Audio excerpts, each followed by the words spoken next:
અમરેલી જિલ્લાના જાફરાબાદ ખાતે આવેલ તુર્કી મોહલ્લા વિસ્તારમાં આવેલ બાવાગોર બાપુ દરગાહનું સંદલ તેમજ ઉર્સ મનાવવામાં આવ્યું હતું તેમજ નિયાઝનો પ્રોગ્રામ રાખેલ, જેમાં બાવાગોર કમિટી દ્વારા દરગાહને લાઇટોથી શણગારવામાં આવી। બાવાગોર કમિટી દ્વારા છેલ્લા 8 દિવસથી રાત દિવસ જોયા વગર ભારે જહેમત ઉઠાવી બાવાગોર કમિટી દ્વારા બાવાગોર બાપુ પાસે દુઆ કરવામાં આવી કે અમારા દેશમાં અમન, શાંતિ અને ભાઈચારો રહે તેવી દુઆ માંગવામાં આવી હતી।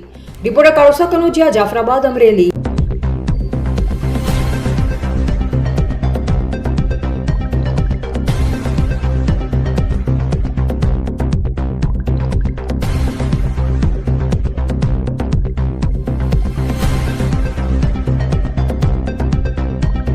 આપનું નામ બોલો। મારું નામ ઇમરાન છે અને હું જાફરાબાદનો રહેવાસી છું। અમે જાફરાબાદમાં બાવાગોરની દરગાહનો ઉરુસ થયા છે, એટલે બધા ભેગા થયા છે। આ તમામ કમિટીના મેમ્બરો, કામદારો અને મહેનત કરવાવાળા વ્યક્તિઓ છે। ઉરુસને બાદ સાંજે ન્યાજનો પ્રોગ્રામ છે હમણાં, જેમાં મોટી તાદાદમાં પબ્લિક આવે છે અને ન્યાજ ખાઈને જાય છે। બધા કમિટીના મેમ્બરો અને આગેવાનો બધાનો સાથ સરકાર પૂરો રહેતા દર વર્ષની જેમ અમે આ વર્ષે ઉજવીએ છીએ અને સાલો સ્વાગતથી ઉજવીએ છીએ।